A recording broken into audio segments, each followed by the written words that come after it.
Hello there everyone's King Sloth, welcome back to a brand new video. As you can tell by the title, today we're reacting to the victims of Hiroshima and Nagasaki. This is another one of the disturbed history videos. A lot of people seem to like my one on Operation Searchlight, and I've been recommended this one. Once again, advisory, because it's going to be, I'm guessing, pretty fucking dark, I'm not going to lie.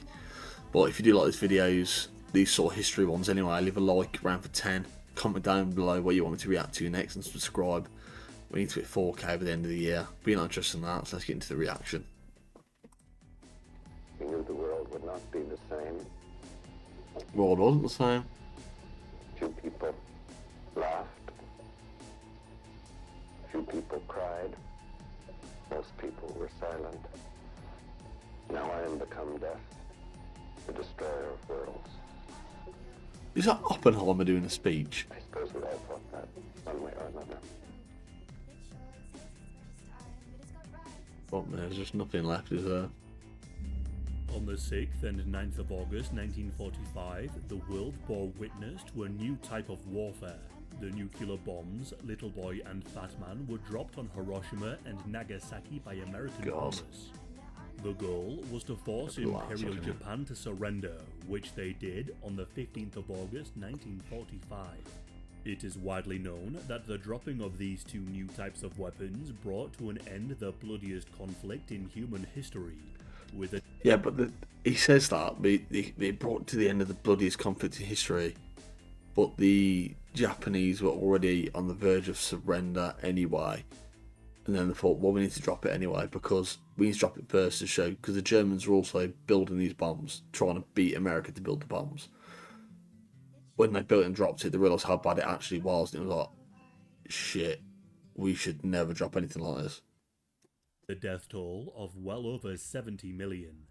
But in today's video, we will cover just what happened in the days, weeks and months. It was a race to see who would drop it first, so the other country didn't pick where they could drop it, pretty much. Hiroshima was the first city selected to be destroyed by the atomic bomb.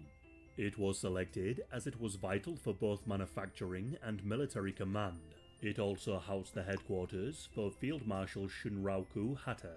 It was also home to approximately 350,000 people, living in tightly packed wooden-roofed houses, though the central area of Hiroshima consisted largely of concrete buildings.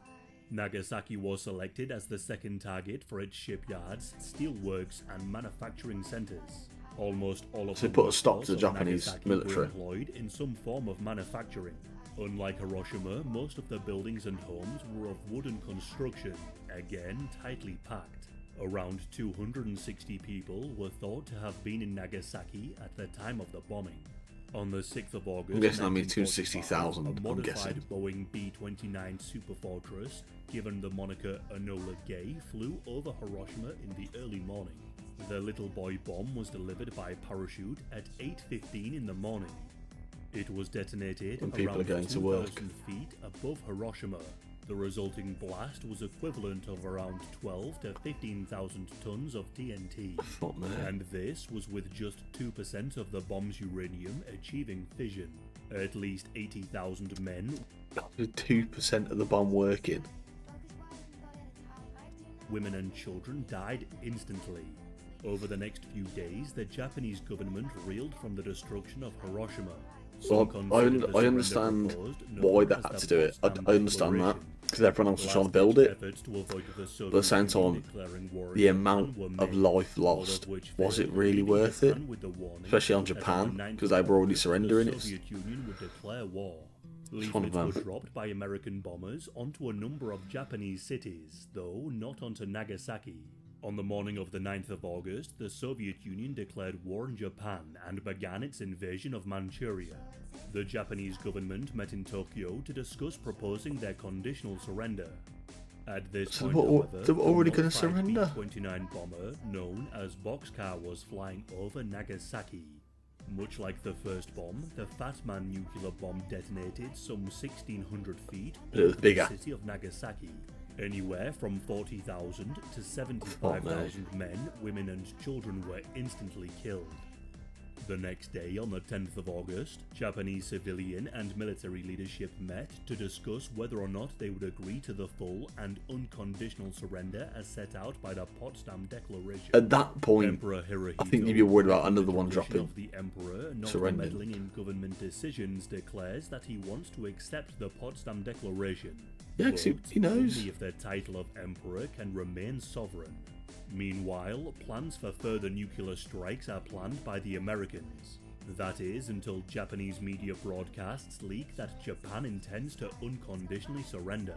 American Secretary of State James Burns issues his response to Emperor Hirohito's request that he remains in power. Burns' response is that it will be the Allied powers who will be in control and will in due course allow the Japanese people to decide their own form of governance. With the uncertainty of his position, Hirohito pushes his government to surrender. A failed because you've seen all the coup fucking later, life Japan lost. formally The amount of on the 15th of August, the amount of 1945, devastation a bomb like can bringing cause, an and they end to think the bloodiest conflict they can in drop human more. history. If you say no, the goods can drop more. You had no choice. What happened to those people directly impacted by the nuclear bombs in the seconds, Turn days, to and dust. years later? You were next to you were dust. Within the first seconds of the bomb detonating, extreme infrared energy was released and instantly burned exposed skin for miles. The soft Fucking internal organs of all life evaporated. Neutrons and gamma rays start to hit the ground within the first few milliseconds of the blast. The ionizing radiation that will claim many lives in the days to come. The blast waves spread outward at speeds reaching Just look at 7,000 that. miles Just the per whole hour, driving a whole fireball area that would just consume gone. much of the city's buildings. At the center of the explosion, temperatures would reach 7,000 Fahrenheit. Broken glass and all manner of debris is sent flying, cutting In a through big those wave. unfortunate enough to be caught up in the deadly tempest. The telltale gigantic mushroom cloud forms visible for miles. With such a destructive force, it is no wonder that between the two bombs, some 150,000 people died instantly. What made matters worse is that the doctors, nurses and medical staff were largely wiped out by the blasts. Yeah, because It is they aimed at the estimated city that where the 90% hospitals of the are. doctors in Hiroshima were instantly killed or injured, with only 3 of the 45 hospitals unaffected. This only exacerbated the crisis that would follow the detonation. Whilst the initial blasts claimed tens of thousands of lives in an Jesus. instant, the slower, more insidious deaths were still to come.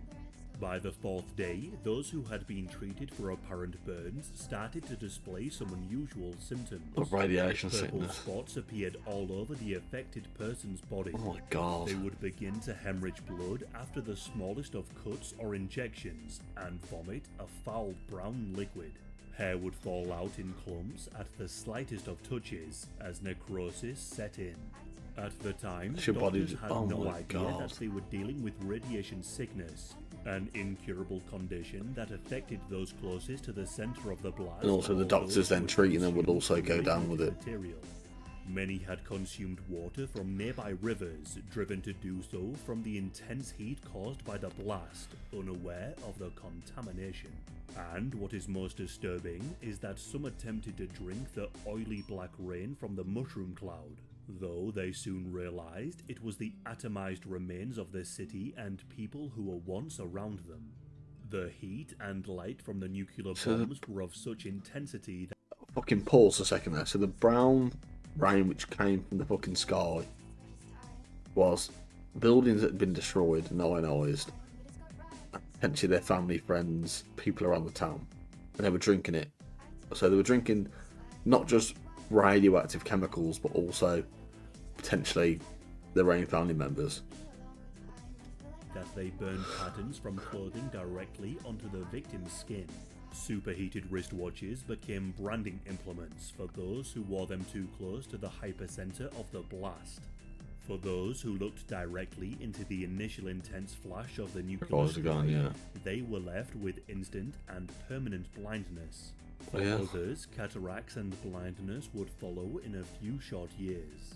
Though perhaps the most infamous injury associated with the bombings of Hiroshima and Nagasaki are that of the so-called ant-walking alligator people. The term derives from the now discredited book The Last Train from Hiroshima. According to the It's lizard eyewitness people, testimonies sure. compiled by the book, they were now eyeless and faceless, with their heads transformed into blackened alligator hides displaying red holes indicating mouths. The alligator people did not scream. Their mouths could not form the sounds. The noise they made was worse than screaming. They uttered a continuous murmur, like locusts on a midsummer night. One man staggering on charred yeah, they've stumps just of burned. legs They've lost the was lips, the carrying a nose, their dead eyes. baby upside down. Yeah. If they It is survived, I'd important be like, to kill me. note that this Please. book was pulled by the publisher due to fabrication of sources. It is, Yeah. however, likely that many people were badly burned, dying an incredibly painful death as their very flesh melted. Oh my god. Over the next 2 to 4 months, the effects of the bombs killed between 90,000 to 146,000 people in Hiroshima and 39 to 80,000 people in Nagasaki. So, For months afterward, 250,000 many people within continued less to than a die week. from the effects of severe burns, radiation sickness, and all manner of injuries caused by the blasts. All of this made worse by the dire conditions, with illness running rampant and a lack of food and because all the causing doctors are fucking malnutrition. dead. It is important to remember Oh that my a great God. number of forced Korean labourers were in both cities. It is also impossible to know just how many families were entirely wiped out, leaving no one to report the deaths. Yeah, because the Health whole problems city did was not gone. end after a few months.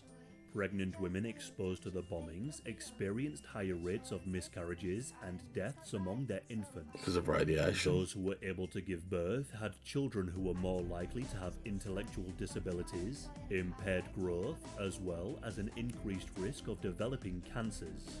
This can God. be seen in the increase in leukemia cases. Leukemia cases rose around 2 years following the blasts so the and would years remain following high it's for still around affecting. 6 years, mainly affecting young children. It is thought that the effects of the bombs increased leukemia instances How, by like- almost 50%. I think the best by way to explain it, like how the people felt that dropped the bomb must be like, I bet they were like, "So I've done my job, I've done my duty." But then years later, you're still seeing these stories come out like, you dropped this bomb. This is now still happening. It's not just like a one-time thing done. It was like a one-time thing, well, two-time thing done. And then years and years after, you're still having the effects of that small action that you did by just dropping the bomb. You've caused years and years later. 1950s, other forms of cancers started to rise. Thyroid, breast, and lung cancers all spiked. There are even reports of those unlucky or lucky, depending on how you view it, to have survived both of the bombings of Hiroshima and Nagasaki. The first to be recognized as a dual survivor was Tamao Yamaguchi. Yamaguchi was on a business trip to Hiroshima for his company, Mitsubishi Heavy Industries. He was caught up in the first nuclear blast. He was approximately 3 kilometers away from the blast and was left with radiation burns to the top left side of his body. He then Jesus returned to his Christ. home city of Nagasaki, where he received treatment for the burns, and then returned to it work dropped again. on the 9th of August. This time he was unhurt by the blast, but would suffer from an infection due to unchanged bandages. Yamaguchi went on to live a long life, passing away at the age of 93. Fuck me. To this day, there have Luckiest only man in been the Japan. bombings at Hiroshima and Nagasaki that represent the only uses of nuclear bombs against a population. I think now we also have the ability now to make bigger bombs. Like, I do not doubt for a second, like we could wipe out the entire world with one, easy. This is not a video discussing whether or not the bombs were justified. This is just a video examining the human cost of employing such devices. In the years that have followed, nuclear bombs God, have just that image proliferated alone and grown shows you the reason even why more it powerful. shouldn't have The happened. destructive capabilities held by only a few countries pose a danger that is all too well known during the Cold War. Yet, Yes. following the cooling of the Cold War, there have only been a few instances of a real chance of a nuclear strike. The horrors inflicted on Hiroshima and Nagasaki are beyond comprehension, as is the human toll. We can only hope that Hiroshima and The lessons Nagasaki we should never do it remain the again. only 2 cities to face a nuclear strike. Okay. So, I'm going to give a somewhat PC opinion on this, I guess, the best way of putting it. With World War II, once the scientists figured out that they could make this a bomb, it wasn't just like one country knew about it and could make it. It was every country knew about it. Every country was rushing any resource they could to make these bombs first, so they could use it first. Because the size of the bomb that they expected was going to be big anyway. But I think it's more knowing that you can drop a bomb on your selected target and almost scare off them with the amount of damage that you could cause. So, like, we dropped it before the Nazis could build it. Well, the Americans dropped it before the Nazis could build it. They then seen how fucking bad it was to, like, wipe out a whole city like it's nothing. And then years later, still have that effect. They knew they weren't going to drop it. Now we still have nuclear weapons, but they're used as a nuclear deterrent, which, in a way, I understand why they have it, because other countries have it. It's one of them, like, well, at least he did it, so I've done it back, sort of thing. But the only, I can't think of any situation where it would be good to use. Nah.